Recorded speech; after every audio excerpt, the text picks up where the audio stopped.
Welcome to our guide on how to disable the quality filter for notifications on Twitter using your PC. Let's walk through the simple steps to ensure you receive all notifications without any filtering. To begin, navigate to your notifications timeline on Twitter, where you can access all your notifications in one place.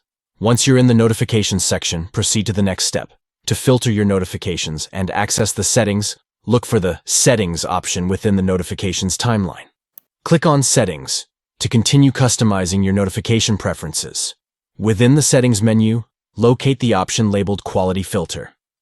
This filter helps to sort and prioritize notifications based on quality.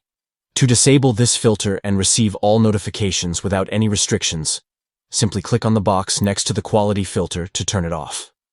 By turning off the quality filter, you ensure that you receive all notifications on Twitter without any filtering based on quality. Stay up to date with all interactions and updates on your Twitter account by following these straightforward steps.